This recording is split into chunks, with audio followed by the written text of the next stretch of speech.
বন্ধুগণ নমস্কার। প্রথমে আপনাদের অনুরোধ করব আপনারা আমার চ্যানেলটি সাবস্ক্রাইব করবেন। মিডল ইস্টে আবার একটা ভয়ানক টেনশন শুরু হয়েছে। টেনশনের কারণ হচ্ছে গতকাল আমেরিকা সিরিয়ার উপর ভয়ানক বম বর্ষণ করেছে। তার কারণটা হচ্ছে যে সিরিয়াতে যে আইওয়া বলে একটা এলাকা আছে, সেখানে আমেরিকার যে গার্ড ফোর্স অর্থাৎ ইন্টারন্যাশনাল গার্ড সোলজার্স 1800 সেখানে পোস্ট করা আছে, অর্থাৎ রাখা আছে।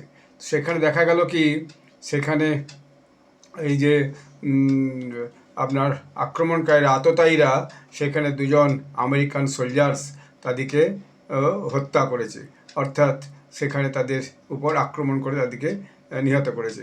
একজনের নাম টোরেস টোভার, যার বয়স 25 বছর, আরেকজনের নাম উইলিয়াম নাথেনিয়াল হাওয়ার্ড, যার বয়স 29 বছর। তো এই যে আইওয়াতে এদের দুজনকে হত্যা করার ফল ইউএস আর্মি ভীষণভাবে রাগান্বিত। তো ডোনাল্ড ট্রাম্প তো কয়েকটা পোস্টও করেছেন।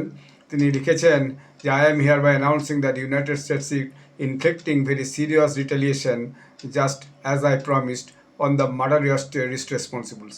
অর্থাৎ এই যে যারা আমাদের যে সৈন্যকে যারা মার্ডার করেছে তাদের এগেনস্টে আমি একটা ভয়ানক যে মানে শোধ নেওয়ার চেষ্টা করেছি। এবং শুধু তাই নয়, সেখানকার যে মিলিটারি স্পোক্সপারসন তারাও বলেছেন এটা হচ্ছে যে অপারেশন হাকওয়ে, অর্থাৎ ওটা হচ্ছে আইওয়ার হকওয়ে স্টেট অপারেশন হাকওয়ে।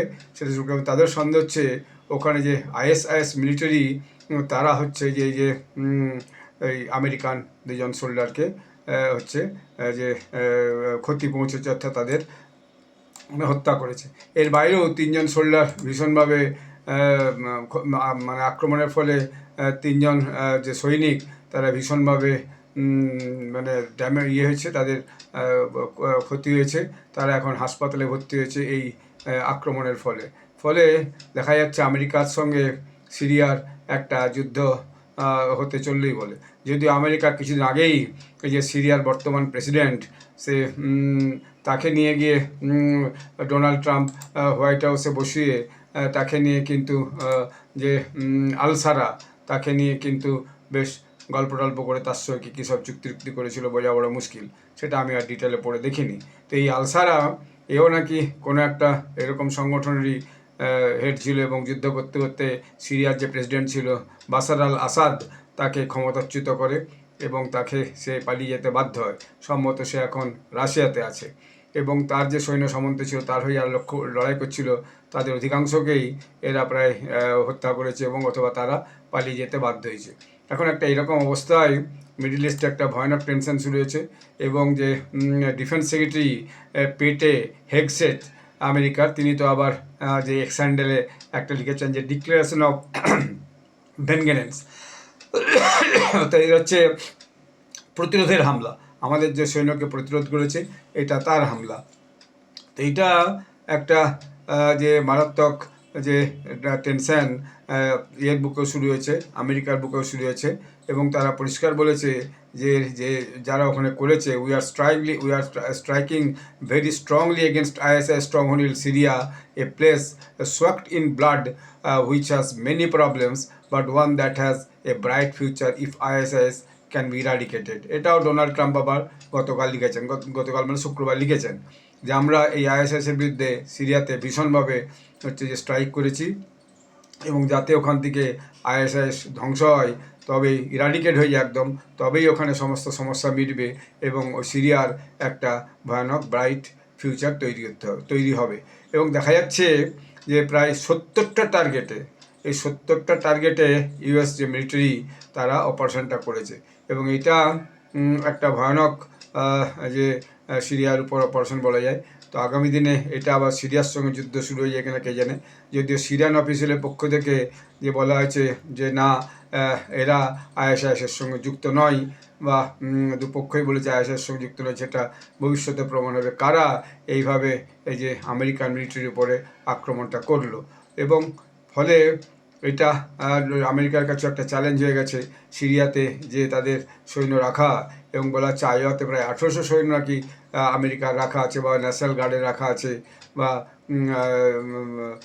অন্যান্য দেশের সৈনিক এখানে থাকতে পারি যায় না আমেরিকার সঙ্গে একসঙ্গে যুক্ত হয়ে। তো যাই হোক, এইটা একটা ভয়ানক টেনশন এই মিডল ইস্টে আবার শুরু হয়েছে, এবং যেখানে আমেরিকা থেকে একটা ব্যাপক বর্ষণ করা হয়েছে তার ছবি এসেছে। আমি এই যে খবরটা করছি, আমি যে কোনো খবর করার আগে আমি ভেরিফাই করার চেষ্টা করি, যে অর্থাৎ খবরটা একটা ছোট্ট লন্ডনের চ্যানেলে শুনলাম, তো তারপরে আমি বললাম না এটা সত্যি কিনা ভেরিফাই করি। তো আমি কতগুলো চ্যানেলকে সাবস্ক্রাইব তাদের চ্যানেলকে দেখলাম, যেমন সিএনএন লিখেছে US conduct strike in Syria in response to attack that kill two American soldiers. BBC লিখেছে US carries out massive strike against IS in Syria. Al Jazeera লিখেছে Trump says US launch large scale attack on ISIL in Syria.